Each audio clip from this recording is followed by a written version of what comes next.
What's up guys, it's Tom here and welcome to a very exciting update on the Liverpool takeover process, because Ben Jacobs, who is a very reliable journalist, is reporting on Twitter that there is a Qatari investment firm, an investment group, who is seriously interested in buying Liverpool FC, and they are not linked to the Qatari wealth fund who bought Paris Saint-Germain.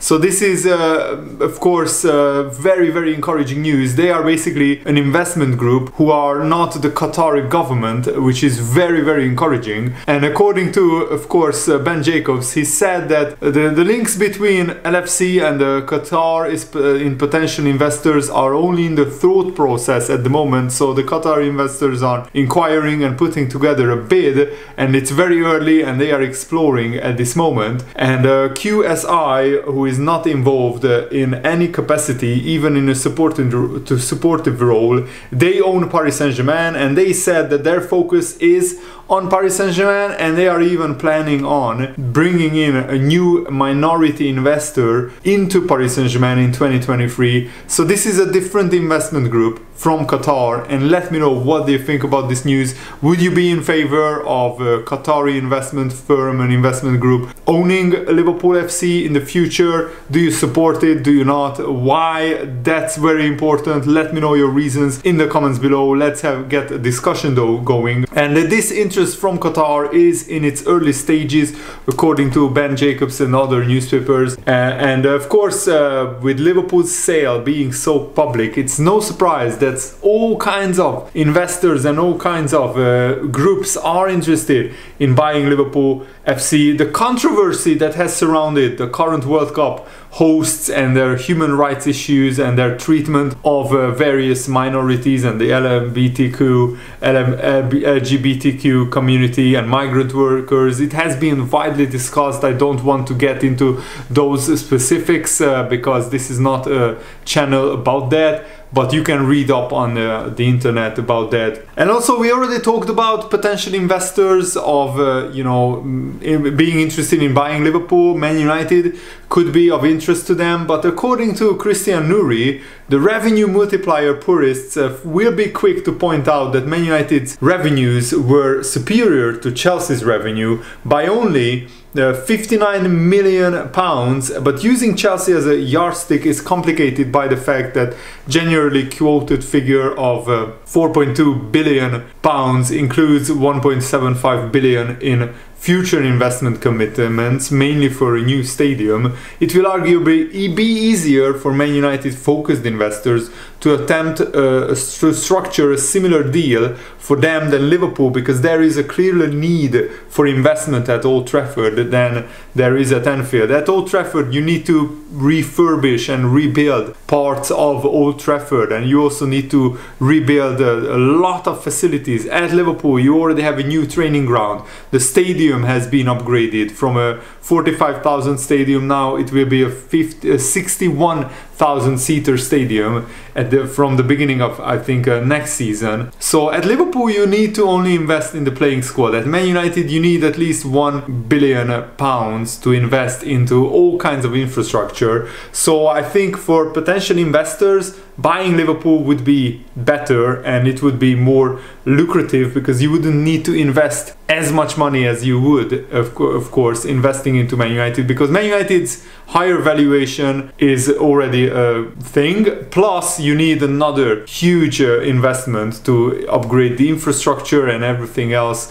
At Liverpool you only need to upgrade of course some of the players at the club. And also Ben Jacobs said that there is also a reality that there is a poorer public, fan and media perception of the Glazers than of FSG that may work against the Glazers should an interested party make a public declaration that their offer includes several billion pounds to invest in infrastructure. Of course, PR and reputation is very important in the financial world as well.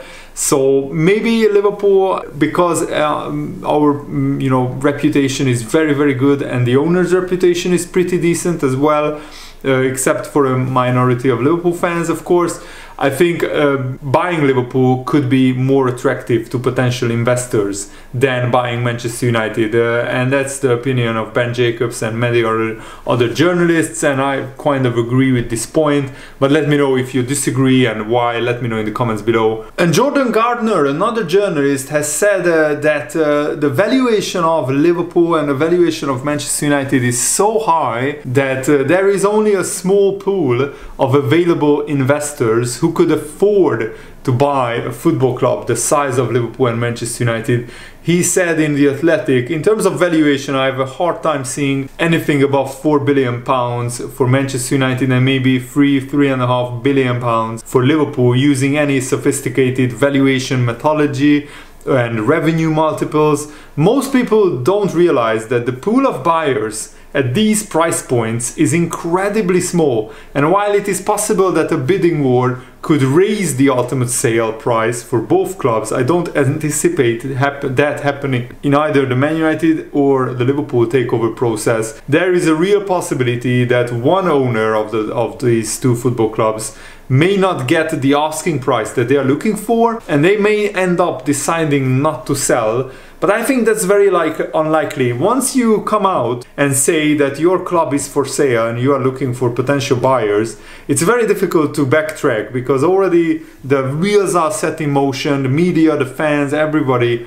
expects a sale, a full takeover process to go through, and also they expect new transfers to happen. In the case of Man United being sold, new infrastructure, the improvement of facilities, rebuilding, refurbishing Old Trafford. Many pundits have come out and said that many things are outdated at Old Trafford. Even Cristiano Ronaldo in his interview, even though I don't agree with the many things that he said in his interview, one thing is clear: Man United, in terms of facilities, has fallen so far behind the other top clubs like Man City, Liverpool, Chelsea, that they need major investment into the infrastructure at Old Trafford and in the training ground, and also in the facilities that the players use. At Liverpool, you don't need, of course, as much money invested into the infrastructure, because already Liverpool moved to a new Oxa training ground, which is a state-of-the-art, very modern training ground.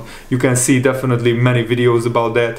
And also you need, of course, at Liverpool to invest into the playing squad as well, but not into many other things. And Tom Werner has already admitted that FSG are prepared to remain the owners of Liverpool should a suitable buyer not be identified.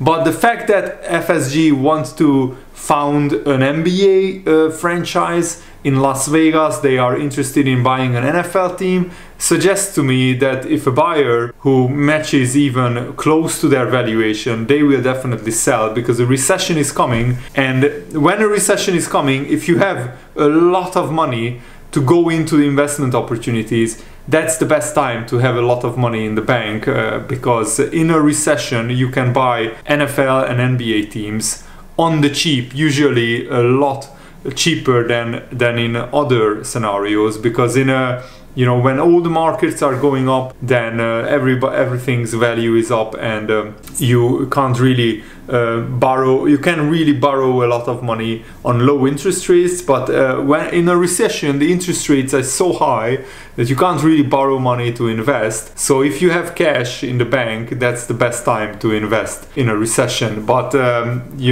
these people know that much better than me. And Ben Jacobs also confirmed that Liverpool have rejected the chance to make a move for the Brighton star Belgium striker or forward Leandro Trossard after the player was offered to Liverpool. Ben Jacobs said, "We know that Trossard at Brighton is being put in the shop window by his agent. He has been offered to Man United, he has been offered to Liverpool and Chelsea. Liverpool are not interested." And I think Leandro Trossard has brilliant flashes of fantastic play, and in some games he looks like world class, but he's not consistent enough, in my opinion, to play for a top 6 club in the Premier League to play for a club who is challenging for the Champions League and the Premier League title. So Leandro Trossard is, I think, at the perfect club in Brighton. They are just a level below the top 6, and I think he should maybe go to, if he wants to play in the Champions League, he should maybe go to a Spanish or a